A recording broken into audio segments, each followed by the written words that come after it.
Hello everyone, welcome to the GATE guru. तो देखिए, हमने कल पढ़ा था क्लोज लूप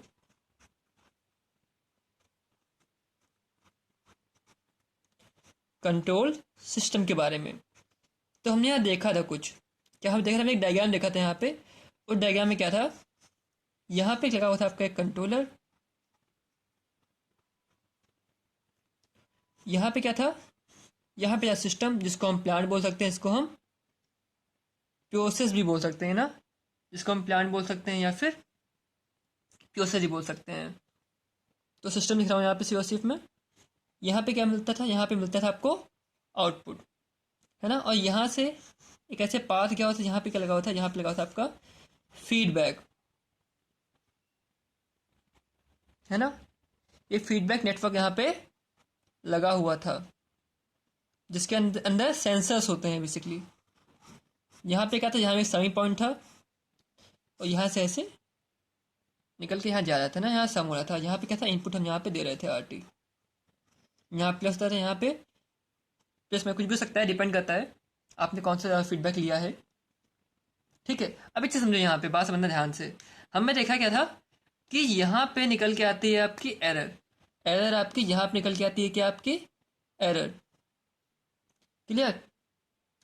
हमने भी सिर्फ देखा था क्या, वहाँ पे हमने देखा था कि ओपन लूप कंट्रोल सिस्टम देखा था हमने। वहाँ पे क्या हो रहा था कि उसको समझो। तो देखो, ओपन लूप में क्या हो रहा था, आपने कुछ इनपुट दिया यहाँ पे, मतलब आपने इनपुट RT इनपुट दिया है ना, और यहाँ पे इसमें गया, ये था आपका कंट्रोलर, और आगे आपका क्या है, मान लो सिस्टम है, और यहाँ पे आपका आगे आउटपुट मिल गया। एक चीज देखो, यहाँ पे एक चीज समझना, बहुत ध्यान से समझना। ये जो पार्ट नहीं है, ये जो पार्ट आपको दिख रहा है,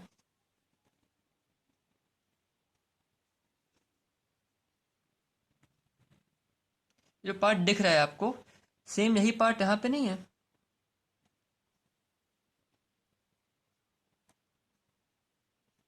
और ये क्या था आपका, ये था आपका क्या, ओपन लूप कंट्रोल सिस्टम था ना। इसको क्या बोल सकता हूँ मैं, इसको यहाँ पे रिप्लेस कर सकता हूँ इसको किससे, ओपन लूप कंट्रोल सिस्टम से। इन दोनों बॉक्स को रिप्लेस कर सकता हूँ किससे, मैं ओपन लूप कंट्रोल सिस्टम से। तो देखो अगला डायग्राम देखो मेरा, यहाँ लिया मैंने RS, यहाँ लिया मैंने समिंग पॉइंट, और यहाँ लिया मैंने क्या, open loop control system. Clear. यहाँ पे मिल जाएगा आपका आउटपुट आगे। क्लियर हुआ इतना। और यहाँ पे क्या था, यहाँ पे था आपका फीडबैक नेटवर्क, या फिर इसको बोलता हूँ कि मैं सेंसर्स बोल सकता हूँ ना मैं। तो एक चीज समझिए, यहाँ पे ये जो आपका क्लोज लूप बना है ना, ये क्या बना है, ये आपको बना है क्या, ये पूरा क्या है, डायग्राम दिखाता है किसको, close loop control system diagram दिखा रहा है ना। इसको क्या बोल सकता हूँ मैं, किससे मिलकर बना हुआ है ये मिलकर बना हुआ है बेसिकली, ओपन लूप से मिलकर बना हुआ है। और इसके साथ में क्या है और बताओ मेरे को, इसके साथ में है क्या आपका फीडबैक नेटवर्क, या क्या बोले इसको हम, या बोल सकते हैं इसको क्या हम, सेंसर साथ में है ना इसके। क्लियर। तो क्लोज लूप कंट्रोल सिस्टम होता है ना, वो दो चीजों से बनके मिलकर बना होता है। पहला क्या है, ओपन लूप कंट्रोल सिस्टम। दूसरा क्या है आपका फीडबैक नेटवर्क, जिसको हम सेंसर्स भी बोलते हैं। क्लियर। अब बात करते हैं आगे। तो देखिए, हमने एक चीज और देखी थी इसमें, कि क्लोज लूप के अंदर हमें देखा गया था कि क्लोज लूप कंट्रोल सिस्टम में जो आपका कंट्रोलर एक्शन था, याद क्यों लिखवाया भी था मैंने, आपको दिखाता हूं मैं, आपको देखो समझ में आएगा। जो आपका कंट्रोलर एक्शन था, किस पर डिपेंड करता था, वो actual output of the system depend करता था, है ना। और आउटपुट किस पे डिपेंड करता है, ये जो आपका आउटपुट आएगा ना, एक पे डिपेंड करता है, ये डिपेंड करता है दोबारा से कंट्रोलर एक्शन के ऊपर। ठीक है, तो लिखता हूं यहाँ पे, समझो यहाँ पे बात को। Output depends on controller action and controller action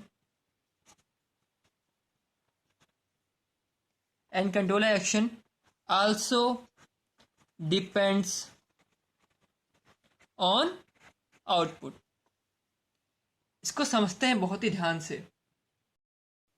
तो देखो हम लेते हैं एग्जांपल एसी का दोबारा से। तो देखो डायग्राम में देखो आप यहाँ पे बेसिकली आपने मतलब इनपुट दिया कि हमें टेम्परेचर रूम को चाहिए 22, है ना।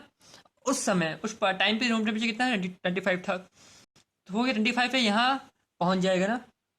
अगर इसको मैं 1 मान लूँ तो इसकी वैल्यू को मैं क्या मान लूँ 1 है, तो क्या होगा 25 यहाँ पहुंच जाएगा। और यहाँ पे क्या होगा, चेक होगा, कंपेयर कराएंगे दोनों का, ठीक है। तो एरर निकल के आएगी, थी की एरर निकल के आएगी, नहीं निकल के आएगी, एरर थी की आएगी। तो इसके अंदर कंट्रोलर फिर से काम करेगा क्योंकि एरर है ना यहाँ पे, तो क्या होगा कंट्रोलर आपका अपना काम करेगा। तो कमरा ठंडा होगा, तो टेम्परेचर कितना हो, टेम्परेचर हो जाए 24 हो गया, है ना, कुछ समय बाद। अब फिर से यहाँ जाएगा, यहाँ कितना पहुंचा, यहाँ पहुंच गया 24। अब फिर से कंपेयर करा, फिर निकल गया 2, है ना। और यहाँ पे कितना आ गया, फिर से यहाँ पे घटे कितना 23 हो गया, फिर गया, फिर यहाँ 23 हुआ, फिर एरर आई 1 की, और फिर यहाँ पे क्या होगा 22 हो गया, है ना। और यहाँ पे अब एरर कितने की आई, एरर आई कितने की, 0 की। तो क्या कंट्रोलर अपना काम नहीं किया, ठीक है, हमने कल भी देखा था ये। बट यहाँ एक चीज गौर समझना है, एक चीज को, बहुत ही इंपॉर्टेंट पॉइंट है आपके एग्जाम के पॉइंट ऑफ व्यू से। एग्जाम में डायरेक्ट क्वेश्चन के ऊपर आता है। यहाँ में देखा क्या कि बेसिकली जो कंट्रोलर जो काम कर रहा है ना, वो डिपेंड किसके ऊपर करता है, डिपेंड करता है कि आउटपुट क्या आ रहा है। अगर आउटपुट 23 था तो उसने हिसाब से काम किया, 22 उस हिसाब से काम किया ना, उसके तुरंत बंद भी हो जा रहा है। समझ में आया। तो आउटपुट जो है उसके अकॉर्डिंग कंट्रोलर अपना काम कर रहा है, ठीक है। और आउटपुट जो आ रहा है ना, वो किसके ऊपर डिपेंड कर रहा है, कंट्रोलर के ऊपर। तो जो कंट्रोलर इनपुट देगा ना, उसके अकॉर्डिंग आउटपुट आपका चेंज होगा यहाँ पे। तो यहाँ पे क्या दोनों आपस में एक दूसरे के ऊपर डिपेंड करते हैं, चाहे आउटपुट हो, आउटपुट कंट्रोलर के ऊपर डिपेंड करता है और कंट्रोलर आउटपुट को डिपेंड करता है। तो वही लिखा है देखो यहाँ पे, output depend on controller action and controller action depends on output. Clear. तो अब आगे देखते हैं। तो इसे समझिए, यहाँ पे क्लोज लूप के अंदर क्या लगा होता है, फीडबैक। और फीडबैक के अंदर क्या था आपका, जो फीडबैक नेटवर्क था इसके अंदर क्या था, सेंसर।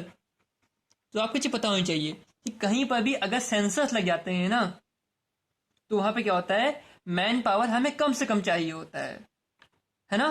तो एक लिखते हैं यहाँ पे नोट, इंपॉर्टेंट नोट है, याद रखना। तो क्लोज लूप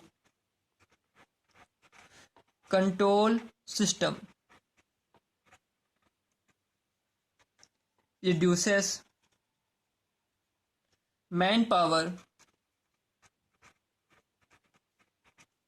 enrollment। क्लियर। अब आगे बात करते हैं हम ट्रांसफर फंक्शन की।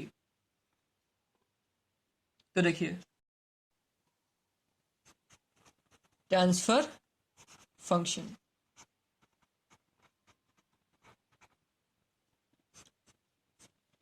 देखो होता क्या है ट्रांसफर फंक्शन, ये बताओ पहले मेरे को, क्या होता है ट्रांसफर फंक्शन, बताओ मेरे को। तो देखो it is ratio, it is the ratio of Laplace transform of output to the Laplace transform of input। Clear. यहाँ पे एक कंडीशन भी है। कंडीशन क्या है बेसिकली, कि जो आपका इनिशियल कंडीशंस होंगी ना इस केस में, वो कितनी होंगी, वो होंगी आपकी 0। क्या कितनी होंगी, वो होंगी आपकी 0। तो इनिशियल कंडीशन इक्वल टू 0 होंगी। क्लियर। एग्जाम में क्वेश्चन आता है ना कि होता क्या है ट्रांसफर फंक्शन, तो लोग लिख के क्या आते हैं, it is ratio of Laplace transform output to Laplace transform of input बदलता, वो इसको लिखना भूल जाते हैं। और ऑप्शंस में भी वो एक ऑप्शन में ऐसा देता है ऑप्शन, तो ध्यान रखना है आपको कि जहाँ पे लिखा हो ना वहीं टिक मारना है कि इनिशियल करने की कितनी हो, वहाँ पे 0 हो। अच्छा, ये जो लिखा है मैंने इनिशियल कंडीशन 0, इसका मतलब क्या होता है ये बताओ मेरे को। ये लिखा है ना मैंने इनिशियल कंडीशन, इक्वल टू 0। तो देखो, जो आपका कैपेसिटर होता है और जो इंडक्टर होता है, दोनों क्या है आपके मेमोरी स्टोरिंग एलिमेंट्स हैं। कैपेसिटर के अंदर क्या होता है, एनर्जी स्टोर होती है in the form of voltage. Inductor के अंदर क्या होता है, एनर्जी स्टोर होती है in the form of current. So जो वोल्टेज की वैल्यू नहीं कैपेसिटर के अंदर, वो जीरो हो इनिशियली, तो वीसी जीरो प्लस कितना हो, वो जीरो हो। सिमिलरली इंडक्टर के अंदर क्या था, energy store in the form of current, so I L zero plus, वो भी कितनी हो, जीरो हो। तो हम चाहते हैं क्या है कि जिसके अंदर वोल्टेज हो और करंट हो क्या ना, वो जीरो हो, तभी उसकी इनिशियल कंडीशंस क्या होंगी, जीरो होंगी। क्लियर। इनिशियल कंडीशंस को हम ऐसे भी डिफाइन कर सकते हैं, देखो कि जो आपका पेजेंट आउटपुट है ना, depends only on present input. Clear. जो आपका पेजेंट आउटपुट है वो सीधे से पेजेंट इनपुट पे डिपेंड करे। It does not depend on past input और पास्ट आउटपुट। मतलब पुरानी कंडीशंस के, पास्ट की कंडीशन को डिपेंड ना करे, वो सिर्फ और सिर्फ पेजेंट के ऊपर ही डिपेंड करे। क्लियर। नाउ आगे बढ़ते हैं। तो देखो, जहां कहीं पर भी इनिशियल कंडीशन कितनी हो, जीरो, इसका मतलब क्या हो, किसकी बात कर रहा है, वो बात कर रहा है लीनियर सिस्टम की। तो देखो लिखता हूं यहां पे कुछ important point. Initial condition zero indicate transfer function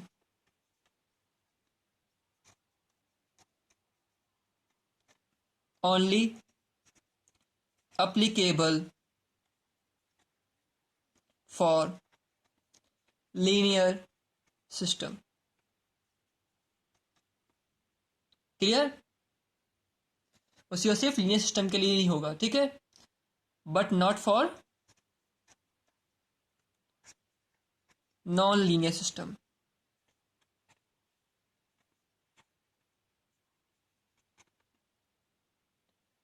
अच्छा, यहाँ पे क्या इनिशियल कंडीशन होती है, हमने इसको सॉल्व कर लिया, टीएफ निकाल लिया, ठीक है।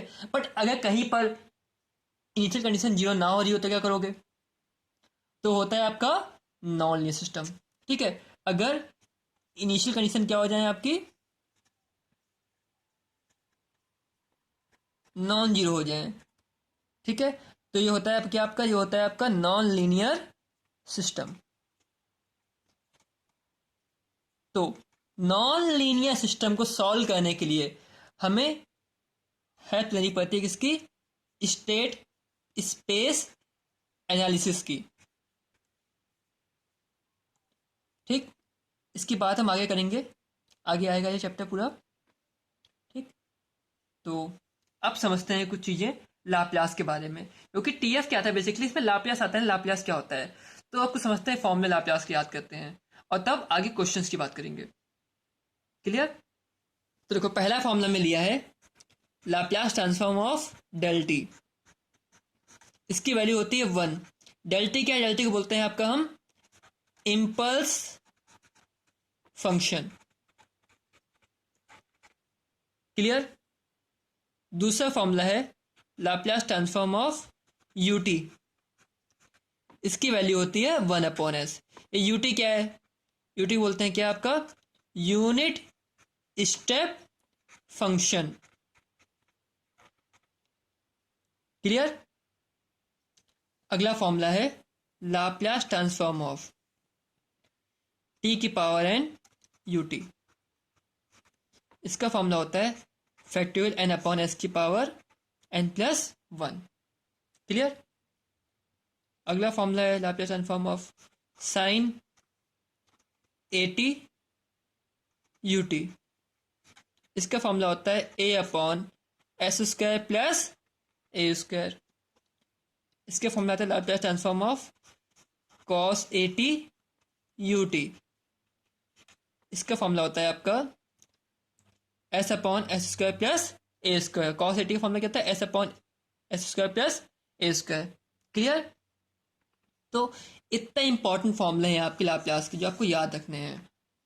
इसके अलावा कोई और आएंगे तो आगे बताता रहूंगा मैं आपको, बट ये जो फॉर्मूले लिखे नहीं ये इंपॉर्टेंट फॉर्मूले, इसको याद करना है आपको इसको। ठीक है? और ये फॉर्मूले ये बताया नहीं मैंने, जो एग्जाम छोटे होते हैं लाइक जेई एक एग्जाम होते हैं सेम टू सेम ये फॉर्मूला आ जाता है, तो इसको हमें याद करना पड़ेगा। क्लियर? तो इसको आप तो याद करें ना, आगे का हम कल पढ़ेंगे। Thank you for this video. Lecture अच्छा लगा लाइक शेयर कमेंट करिएगा आप लोग।